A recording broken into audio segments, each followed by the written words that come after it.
नमस्कार मित्रों। तो इससे पहले वाले वीडियो में हमने कहाँ तक पढ़ा? इससे पहले वाले वीडियो में हमने 1 से 5 तक क्वेश्चन कर लिए थे। 1, 2, 3, 4, 5 वो आपने कर लिए थे और आज आपके सामने है क्वेश्चन नंबर 6। लेकिन एक चीज़ और, अगर आपने इससे पहले वाले वीडियो नहीं देखे हैं, ये वीडियो आपको आसानी से समझ में नहीं आएगा। तो सबसे पहले क्या कीजिएगा, आप जो वीडियो नंबर 1 है, त्रिकोणमिति का जो भाग नंबर 1 है, सबसे पहले वो देखिएगा। जब आप बेसिक देखेंगे तभी आपको ये सारी चीज़ें एडवांस में जो सारी चीज़ें हैं, जो आपके जितने भी क्वेश्चन से समझ में आएंगे। अगर आप बेसिक नहीं देखेंगे आपको सारे क्वेश्चन समझ में नहीं आएंगे। तो मेरी आपसे रिक्वेस्ट है, इससे पहले जितने भी आपके वीडियोस है 1, 2, 3 जो भी आपके पार्ट है वहाँ पर अवेलेबल है, जो उपलब्ध है, वो आप सबसे पहले वो देखेंगे, उसके बाद फिर नंबर 4 पे आएंगे। आज आपका वीडियो नंबर 4 या फिर उसका जो ट्रिग्नोमेट्री या फिर त्रिकोणमिति उसका पार्ट नंबर कौन सा बन रहा है? 4 बन रहा है। अब 4 में क्वेश्चन नंबर 6। तो मैंने आपको क्या समझाया? मैंने आपको ये समझाया, सबसे पहले जैसी क्वेश्चन की भाषा लिखी है उसके अनुसार आकृति बनाओ। अगर आपकी आकृति सही हो गई, आपका क्वेश्चन अपने आप ही सही हो जाएगा। आपको कुछ भी नहीं करना है। चले आगे बढ़े, चलो करते हैं क्वेश्चन नंबर 6। 2 खंभों के शीर्ष जिनकी ऊंचाई 20 मीटर और 14 मीटर है। 2 खंभे ऐसे होंगे ना, 2। चलो बना देते हैं। सबसे पहले ये आपका खंभा नंबर 1 और ये आपका खंभा नंबर 2। 2 खंभों के शीर्ष, इसका शीर्ष ये है और इसका शीर्ष ये है। तो 2 खंभों के शीर्ष जिनकी ऊंचाई 20 मीटर और 14 मीटर है। इसकी मान लेते हैं 1 मिनट के लिए 20 मीटर है। कितनी है आपकी? 20 मीटर। और इसकी कितनी है? 14 मीटर या फिर 14 मीटर है। तो 2 खंभे दे रखे हैं आपको, एक 20 मीटर ऊंचा दे रखा है, एक कितना दे रखा है? 14 मीटर ऊंचा। मैंने बना दिया, ये 20 मीटर का है और ये कितने का? 14 मीटर का है। एक तार से जुड़े हुए हैं, दोनों जुड़े हुए हैं। किससे? एक तार से। चलो तार से जोड़ देते हैं। इस प्रकार से इस खंभे के ऊपरी किनारे, तार ऊपर होते हैं ना, और इस खंभे का जो ऊपरी किनारा शीर्ष है, ये इन दोनों को मैंने इस प्रकार से जोड़ दिया। ये दोनों तार से आपके जुड़ गए। तो 2 खंभे दे रखे हैं, एक 20 मीटर ऊंचा दे रखा है, एक 14 मीटर ऊंचा दे रखा है। दोनों के शीर्ष एक तार से इस प्रकार से जुड़े हुए, ऊपर कोई इस प्रकार से वायर है आपका, दोनों जुड़े हुए। यदि तार क्षैतिज रेखा के साथ, अब क्षैतिज रेखा कौन सी होगी? यही तो होगी ना क्षैतिज रेखा, इस प्रकार से। तो ये आपकी होगी क्षैतिज रेखा, ये इस प्रकार से। इसके साथ कितने डिग्री का कोण बना रहा है? 30 डिग्री का कोण बना रहा है। कितने का? 30 का। तो ये कोण आपका इन्होंने दे दिया 30 डिग्री। कितना? 30। इस क्षैतिज रेखा के साथ जो ये तार है 30 डिग्री का कोण बना रहा है। बना दिया आपने 30 डिग्री का कोण। तो तार की लंबाई ज्ञात कीजिए। आपको तार की लंबाई ज्ञात करनी। तार की लंबाई का मतलब समझे? यहां से लेकर यहां तक की ये जो दूरी है आपको ज्ञात करना है। कैसे करेंगे? चलो अभी देखते हैं, पहले आकृति पूरी करते हैं। मैंने इसको इस प्रकार से मिला दिया, ऐसे मिला दिया। अब मैं नाम दे दूं। मैंने बोला आप A, B, C, P, Q, R, X, Y, Z कुछ भी दे सकते हैं। मैंने इसका नाम दिया, इसका नाम मैंने दे दिया A, इसका नाम मैंने दे दिया B, इसका नाम मैंने दे दिया C। हो गया? अच्छा, अब तार की लंबाई, इसका नाम मैंने दे दिया P और इसका नाम मैंने दे दिया Q। तार की लंबाई का मतलब हो गया आपका AQ। आपको AQ ज्ञात करना है। तो सबसे पहले इधर देखो, अगर ये यहां से यहां तक 14 मीटर है तो यहां से यहां तक कितनी होगी? आप बोलेंगे सर ये तो आयत है और आयत के आमने सामने की भुजा बराबर होती है। इसका मतलब अगर आपका QC 14 मीटर है तो PB या BP कह सकते हैं, ये भी कितना होगा? 14 मीटर। अगर ये 14 मीटर है, AP कितना होगा? कुल 20 में से ही माइनस कर दो, 6 मीटर होगा। तो इस भुजा को मैं क्या ऐसे लिख सकता हूं क्या? इधर देखो 1 मिनट के लिए, यहां से यहां तक ये आपका 14 मीटर और यहां से यहां तक कितना हो गया आपका? 6 मीटर। ऐसे लिख सकता हूं। ऐसे मैं क्यों लिख सकता हूं? इसलिए लिख सकता हूं, इधर देखो, PBCQ एक आयत है। तो आंसर नंबर आपका 6। PBCQ एक आयत है। जब आयत है तो आयत के आमने सामने की भुजाएं तो बराबर होगी। बराबर होगी ना। चलो बराबर होगी, इसका मतलब आप कह सकते हैं पी बी बराबर होगा आपका क्यू सी और बराबर होगा आपका कितने का 14 मीटर, क्योंकि 14 मीटर दे रखा है। अब आपको एपी ज्ञात करना है। आप बोलेंगे सर एपी बराबर ये जो टुकड़ा है इस पूरे एबी उसमें से अगर मैं पी बी माइनस करूं, ये मैंने पी और बी माइनस कर दिया तो आपका एपी बराबर आ गया, एबी तो आपका 20, इसमें से मैंने 14 माइनस कर दिया तो एपी बराबर आपका आ गया 6 मीटर। कितना आया 6 मीटर। ये ऊपर की भुजा 6 मीटर है भैया, ये 6 मीटर है। अब तो हो गया आसान। किसी भी समकोण त्रिभुज में एक भुजा दे रखी हो और एक कोण दे रखा हो तो आप आसानी से सारी चीजें ज्ञात कर सकते हैं। तो अगर आपको ये 6 मीटर दे रखा है, ये 30 डिग्री दे रखा है, बिल्कुल सिंपल। चलो हल करते हैं, 1 मिनट में हल हो जाएगा। तो अब कैसे करेंगे, त्रिभुज ए पी क्यू, तो ए पी क्यू में कौन सी भुजा ज्ञात करनी है, ये ज्ञात करनी है। आप बोलेंगे सर हम तो भूल गए, साइन लगेगा, कॉस लगेगा, टेन लगेगा, हमें तो पता ही नहीं। चलो 1 मिनट में वापस याद करते हैं। ये आपका साइन थीटा, ये आपका कोस थीटा और ये आपका tan theta. Sine cos ten हमने यहां पर लिखा था एल ए एल बट्टा के ए, ये लिखा था ना एल ए एल बट्टा के ए। चलो देखते हैं भैया साइन कोस टेन क्या लगता है। अभी 1 मिनट लगता है हमें ज्ञात करने में, हम अभी ज्ञात कर लेते हैं क्या लगता है साइन कोस टेन। ये आपका आधार, ये लंब और ये कर्ण। इसका मतलब के और एल के बीच में रिलेशन बताना है। के और एल के बीच में तो ये बता रहा भैया, के और एल के बीच में कौन सा बता रहा है, साइन बता रहा है। चलो ज्ञात करते हैं अभी। तो त्रिभुज ए पी क्यू में मैं लिखूंगा साइन थीटा बराबर होता आपका एल बटे के। एल है आपका एपी और के कर्ण आपका कितना है ए क्यू, ये आपका हो गया ए क्यू। अब साइन कितना 30, तो यहां पर मैं नेक्स्ट स्टेप में लिखूंगा साइन कितना आपका 30 इजकल टू एपी आपको ज्ञात है कितना है आपका 6 है और ए क्यू आपको ज्ञात करना है। यहां पर मैंने लिख दिया ए क्यू। नेक्स्ट स्टेज साइन 30 का मान कितना होता है। आप बोलेंगे सर साइन 30 का मान तो 1/2 होता है। इसका मतलब इस साइन 30 की जगह मैं क्या कर सकता हूं 1/2 लिख सकता हूं। तो आपका 1/2 बराबर 6/1 क्यू। जब हम क्रॉस मल्टीप्लाई करते हैं, क्रॉस मल्टीप्लाई का मतलब होता है वज्र गुणन। इसका मतलब इसको तो करेंगे इससे गुणा और इसको करेंगे इससे गुणा। तो क्या हुआ ए क्यू का तो किसी के साथ गुणा हो नहीं रहा, एक के साथ हो रहा, कोई फर्क पड़ता नहीं है। इसका मतलब आपका आ गया ए क्यू बराबर 6 को 2 से गुणा हो गया आपका 12 मीटर। इसका मतलब उस तार की लंबाई कितनी है 12 मीटर। कितनी है 12 मीटर। कहीं है क्या 12 मीटर। ऑप्शन आपका दे रखा ए 12 मीटर, बी आपका 10 मीटर, सी 8 और डी 6 मीटर। तो सही आंसर कौन सा हो गया ए राइट आंसर है। आपका आंसर कौन सा हो गया ए। नोट करो आपका राइट आंसर कौन सा हो गया ए।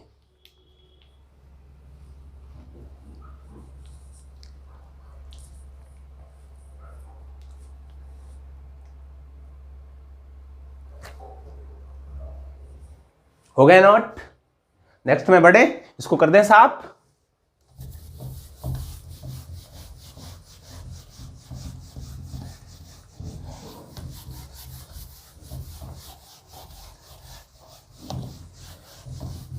अब नेक्स्ट कौन सा क्वेश्चन नंबर 7। चलो आपके सामने रखते हैं क्वेश्चन नंबर 7। ये रहा आपके सामने क्वेश्चन नंबर 7। पढ़िएगा क्या है भैया। यदि किसी मीनार के आधार से, कोई मीनार है, चलो पहले मीनार बना लेते हैं उसके बाद आगे बढ़ेंगे। एक आपका आंसर नंबर 7।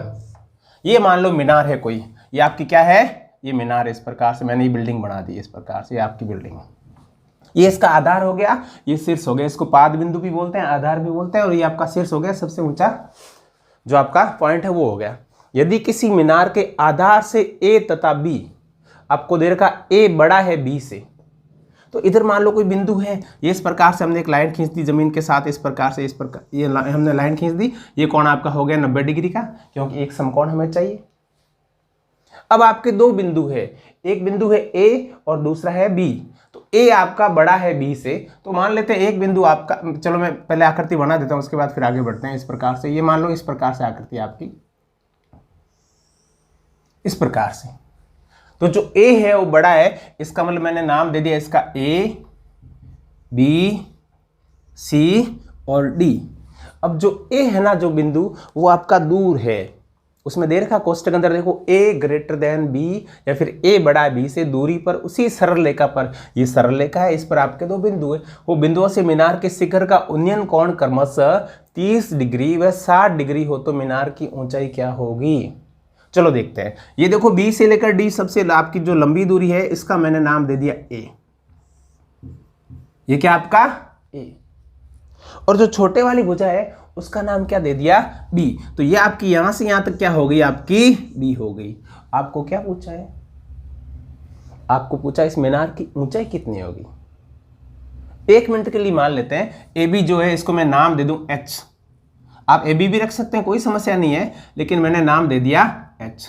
आपको एच पूछा है, आपको ये पूछा है मीनार की ऊंचाई कितनी होगी। चलो आगे बढ़ते हैं। अब मुझे ये बताओ, इसमें आपके सामने ट्राइएंगल कितने हैं, राइट एंगल ट्राइएंगल या फिर समकोण त्रिभुज कितने हैं। आप बोलेंगे सर इसमें तो 2 है, एक है आपका ए बी सी और दूसरा है ए बी डी। अब इस भुजा और इस भुजा का मुझे संबंध बताना। आप बोलेंगे सर ये तो लंब है और ये आधार है। जब भी हम लंब और आधार की बात करते हैं हम कौन सा लगाते हैं, टेन लगाते हैं। चलो लगाते हैं टेन, देखते हैं उसके बाद क्या होता है। तो सबसे पहले मैं लूं आपका त्रिभुज छोटे वाला ए बी सी। त्रिभुज ए बी सी में क्या लिखूं मैं, टेन थीटा। अब टेन क्या होता है, आप बोलेंगे सर ये बटा ये होता है। अब छोटे वाले में ये तो हो गई एच और ये हो गई बी। चलो इसका मतलब उसको मैंने नाम दे दिया आपका ए बी और इसका नाम आपका हो गया बी सी। नेक्स्ट 10। एक चीज और भूल गए हम, क्या भूल गए, कोण लिखना भूल गए। तो ये कोण था आपका 30 डिग्री का और ये कोण कितने डिग्री का है, 60 डिग्री का। तो छोटे वाले त्रिभुज का कोण है 60 डिग्री का और बड़े वाले का जो लंबे वाला है त्रिभुज आपका, उसका कोण कितने का, 30 डिग्री का। कोण जैसे जैसे आप इस भुजा के पास आते हैं, कोण जो कोण का मान वो आपका बढ़ता जाता है। तो दूर वाला 30 का और पास वाला 60 का। चलो अब देखते हैं नेक्स्ट। tan कितना लिखूं मैं लिखूंगा tan 60 या फिर tan 60 इज इक्वल टू, ये हो गया आपका h और BC, इसको ये क्या हो गया, BC आपका हो गया B। अब tan 60 का मान कितना होता है, आप बोलेंगे सर tan 60 का मान तो √3 होता है। चलो इसकी जगह मैंने लिख दिया आपका √3 is equal to h/b। h और b को जब हमने गुणा किया, क्रॉस मल्टीप्लाई की, इस प्रकार से गुणा किया, तो h के सामने तो कोई है नहीं, अगर आप माने तो 1 लिख सकते हैं, कोई फर्क नहीं पड़ता उससे। ये हो गया आपका, तो h बराबर हो गया आपका b√3। इसको हमने दे दिया समीकरण नंबर 1। समीकरण नंबर 1, ये छोटे वाला त्रिभुज एबीसी हमने कर लिया। उसी प्रकार आप क्या करेंगे, इसी प्रकार अब कौन सा लूं मैं, अब मैं लूंगा त्रिभुज ए बी डी बड़े वाला। तो त्रिभुज ए बी डी में इसमें भी देखो किसकी बात हो रही है, ये बटा ये, लंब बटे आधार, इसका मतलब इसमें भी tan लगेगा। चलो लगाते हैं tan। तो ये आपका हो गया tan theta is equal to, देखो वो तो सेम है आपका ए बी, लेकिन नीचे वाली भुजा आपकी बी से लेकर डी तक इतनी होगी क्योंकि बड़े वाला त्रिभुज है। तो ये आपकी हो गई बी डी। तो tan कितना लगाऊं, आप बोलेंगे सर tan तो 30 लगेगा। तो चलो मैंने लगा दिया tan 30। कितना, tan 30 बराबर, इसको हमने h नाम दिया, h हो गया। इसको हमने क्या नाम दिया, a नाम दिया, a हो गया।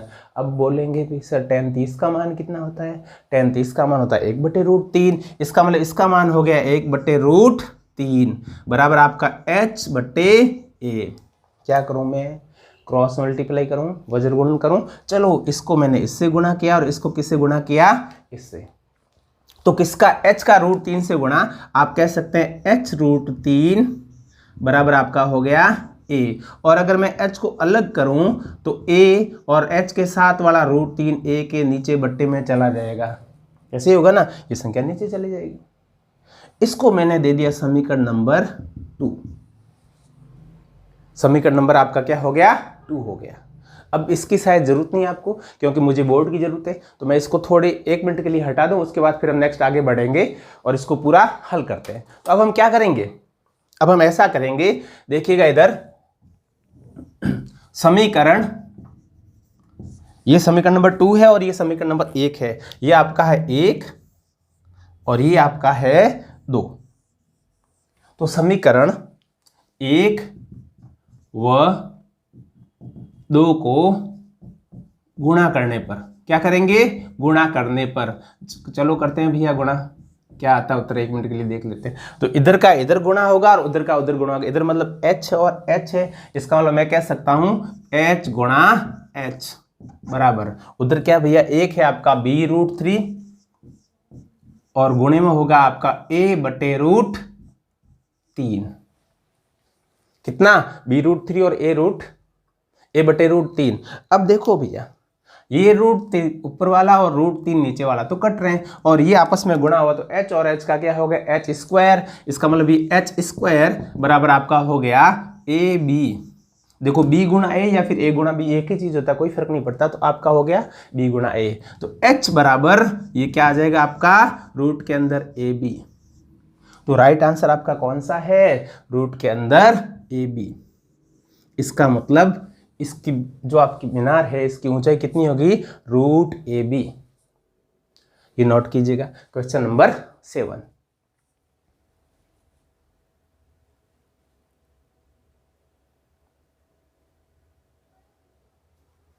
हो गया। तो राइट कौन सा आंसर आपका, सी आंसर राइट है, √ab, सी आंसर राइट है, ये आपका सी राइट हो गया। चलो नेक्स्ट आगे बढ़ते हैं क्वेश्चन नंबर 8 में, इसको मिटा देते हैं, पूरा साफ कर देते हैं।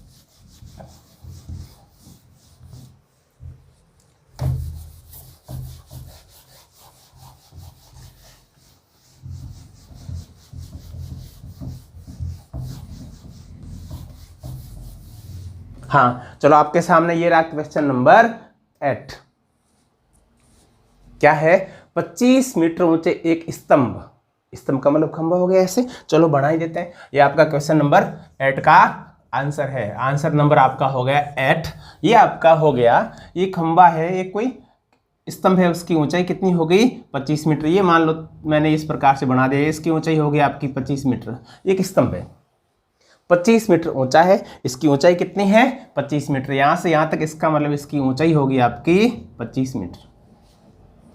25 मीटर ऊंचे एक स्तंभ के शीर्ष, ये इसका शीर्ष है, से मीनार के शीर्ष। अब कोई मीनार है, कोई बिल्डिंग है, चलो मीनार भी बना देते हैं। ये इसके सामने कोई बिल्डिंग खड़ी है इस प्रकार से ऊंची, ठीक है ना, ये यूं आपकी मीनार है। ये आपकी मीनार है इस प्रकार से, इसका शीर्ष देखो, ये स्तंभ का शीर्ष है और ये मीनार का शीर्ष है। तो 25 मीटर ऊंचे एक स्तंभ के शीर्ष से मीनार के शीर्ष का उन्नयन कोण और मीनार के पाद का अवनमन कोण, ये तो है मीनार का शीर्ष और ये मीनार का पाद। आप यहां पर खड़े खड़े देख रहे हैं किससे, शीर्ष से, स्तंभ के शीर्ष से। अगर आप ऊपर की तरफ देखते हैं ऐसे देखेंगे और अगर आप नीचे की तरफ देखते हैं इस प्रकार से देखेंगे। और कोण कैसे बनते हैं, हमेशा आपको पता, कोण हमेशा हॉरिजॉन्टल लाइन के साथ बनते हैं या फिर क्षैतिज रेखा के साथ बनते हैं। तो ये लाइन होगी आपकी इस प्रकार से। तो आगे क्या बोल रहे हैं, शीर्ष का उन्नयन कोण, ये तो हो गया उन्नयन कोण, और कौन सा हो गया, ये हो गया अवनमन कोण। दोनों क्या है, समान है। इसका मतलब ये कोण अगर 1 मिनट के लिए मान लेते हैं थीटा है, तो ये कोण भी क्या होगा, थीटा ही होगा, क्योंकि आपको उन्नयन कोण और अवनमन कोण दोनों समान दे रखे, बराबर दे रखे। ये कोण और ये कोण आपको बराबर दे रखे हैं तो बराबर होंगे। तो मीनार की ऊंचाई होगी, आपको मीनार की ऊंचाई ज्ञात करनी है। चलो देखते हैं कैसे ज्ञात करते हैं, अभी ज्ञात करते हैं भैया। इसको मैंने मिला दिया, मैंने नाम दे दिया आपका A B C P Q, ये मैंने नाम दे दिया। बढ़े आगे, आपको मीनार की ऊंचाई ज्ञात करनी। अब मीनार की ऊंचाई है कौन सी, ये है मीनार की ऊंचाई, ए से लेकर बी तक ये मीनार की ऊंचाई है, हमें ये ज्ञात करना है। तो एक चीज तो देखो इधर सिंपल हो गई भाई, ये आपका क्या है, आयत है। अगर ये 25 मीटर है तो यहां से यहां तक तो 25 ही होगी, इसमें कोई शक नहीं, 25 ही होगी ना। तो ये अगर 25 है तो ये 25 होगी। ये अगर हम ज्ञात कर लें और फिर इन दोनों को जोड़ लें तो आपकी कुल ऊंचाई आ जाएगी। तो मैं ऐसे लिख सकता हूं, अगर आपकी QC 25 है तो आपकी PB भी कितनी होगी, 25 मीटर होगी। यहां से यहां तक तो 25 होगी, इसमें कोई शक नहीं। ये ज्ञात कर लें तो हम जोड़ सकते हैं, सारा काम हमारा इजी हो जाएगा। चलो करें 1 मिनट के लिए। अब देखो 1 मिनट के लिए इसमें लगाना क्या है, आपको ये ऊंचाई ज्ञात करनी है, तो इसके और इसके बीच में संबंध, और यहां पर भी इसके और इसके बीच में संबंध आपको ज्ञात करना, आप आसानी से ज्ञात कर सकते हैं। तो सबसे पहले मैं त्रिभुज दे रहा हूं आपका, त्रिभुज APQ। तो त्रिभुज APQ में क्या लगाऊं, tan लगाऊं ना, ये आपका हो गया tan theta is equal to AP बटा PQ। यही तो होता है tan आपका, ये बटा ये, ठीक है ना, लंब बटा आधार। तो ये तो हो गया आपका AP और ये क्या हो गया AQ। इसको मैंने समीकरण नंबर दे दिया 1, हो गया। इसी प्रकार अब कौन सा त्रिभुज लूं मैं, अब मैं दूसरा त्रिभुज लूंगा, ये आपका PBQ। अब मुझे ये बताओ इसमें आधार कौन सा और लंब कौन सा। तो मैंने बोला था जिसके साथ कोण बना हुआ, जिस भुजा के साथ, वो आपका क्या होता है, आधार होता है। तो ये कोण यहाँ पर बना हुआ है, सबसे लंबी भुजा आपकी कर्ण होगी और इस कोण के सामने वाली भुजा होगी आपकी लंब होगी। इसका मतलब ये आधार है। तो क्या होता है tan थीटा, ये बटा ये। तो इसी प्रकार कौन सा त्रिभुज लूं, मैं लूं त्रिभुज आपका PBQ में tan theta is equal to ये बटा ये। इसका मतलब PB बटा PQ। अब PB तो मुझे पता है कितना है, 25 है, क्योंकि आपका QC अगर 25 है तो ये भी 25 होगा। आप लिख सकते हैं कोष्टक में PB बराबर QC बराबर कितना, 25 मीटर। तो नेक्स्ट स्टेज में मैं क्या लिखूंगा, tan theta is equal to PB, ये तो आपका 25 है, और PQ तो पता ही नहीं ना, तो PQ की जगह हम क्या लिखते हैं, P और Q लिख देते हैं। ये आपका समीकरण नंबर 2। अब एक चीज देखो आप, ये आपका समीकरण नंबर 1 है और ये आपका समीकरण नंबर 2 है। जब आपका ये जो लेफ्ट हैंड साइड है LHS है, अगर ये और ये बराबर है तो इसके इधर वाला भी तो बराबर होगा भाई। ये tan थीटा है और ये भी tan है, इसका मतलब इसके साथ वाला जो भी वो आपका बराबर होगा। सीधी सी बात है, इसमें कहने की जरूरत नहीं है। अगर इधर एक तरफ बराबर तो इसके सामने वाले जो भी आपकी चीज वो भी क्या होगी, बराबर होगी। इसका मतलब हम कह सकते हैं समीकरण 1 व 2 से हमने क्या ज्ञात किया भैया, समीकरण 1 2 से, अगर ये इसका tan इसके बराबर है, इसका tan इसके बराबर है, इसका मतलब ये और ये भी क्या होगा, बराबर होगा। बराबर होगा, हम बराबर लिख सकते हैं, सीधी सी बात है। इसका मतलब आप लिख सकते हैं AP बट्टा PQ समीकरण 1 से, और समीकरण 2 से आपका हो गया 25 बट्टे PQ। ये दोनों आपके क्या होंगे, बराबर होंगे। भैया इधर भी PQ इधर भी PQ, इसका मतलब मैं तो काट सकता हूं दोनों को, नीचे लिखे हुए ना। इसका मतलब ये PQ से ये PQ कट गया। उत्तर कितना आया आपका, आया AP बराबर आपका 25। इसका मतलब ये यहां से यहां तक भी कितना है आपका, 25 मीटर। कितना आया, 25 मीटर। ये आपका 25 है, AP आपका कितना आया, 25 मीटर।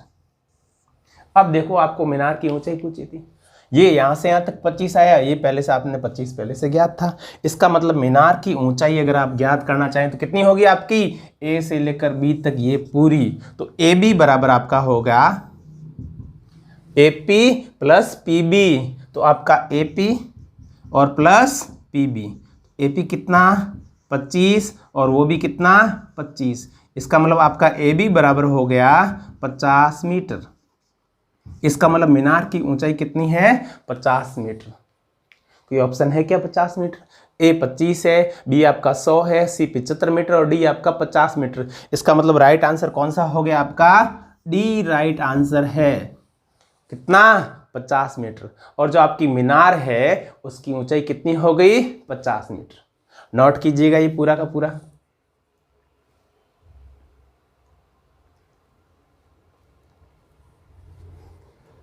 तो आज के लिए इतना ही। और मैंने आपको वीडियो की शुरुआत में पहले ही बोला है कि आप सबसे पहले वीडियो नंबर 1, 2, 3 वॉच करेंगे, उसके बाद वीडियो नंबर 4 पे आएंगे। अगर आपने सीधा वीडियो 4 देखा है तो आपके लिए थोड़ा सा मुश्किल होगा ये सारी चीज़ समझना। तो सबसे पहले जो आपका बेसिक है वीडियो नंबर 1 उसको वॉच करें, उसके बाद 2, 3 और उसके बाद फिर 4। किसी प्रकार की कोई समस्या आपको नहीं आएगी। आज तक के लिए इतना ही। जय हिंद, जय भारत।